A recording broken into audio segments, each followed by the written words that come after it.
उद्धव ठाकरेंवर गंभीर आरोप। ठाकरेंच्या शिवसेनेत 2 मर्सिडीज दिल्या की पद मिळायचं, असा खळबळजनक आरोप विधान परिषदेच्या उपसभापती तथा शिवसेनेच्या नेत्या नीलम गोऱ्हे यांनी केला।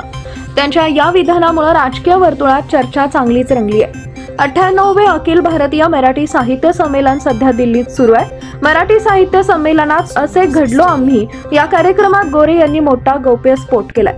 ठाकरेंच्या शिवसेनेत 2 मर्सिडीज दिल्या की पद मिळायचं, असा खळबळजनक विधान गोऱ्हे यांनी केलंय। दिल्लीत झालेल्या कार्यक्रमात बोलताना गोऱ्हे म्हणाल्या की कार्यकर्त्यांना कमी समजण्याचं कारण नाही।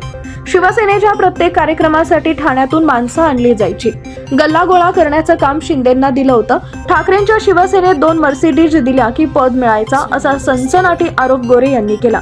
तसेच ठाकरेंच्या शिवसेनेतल्या नेत्यांनाच आम्ही नको झालं होतं, असं विधानही गोऱ्हे यांनी केलंय।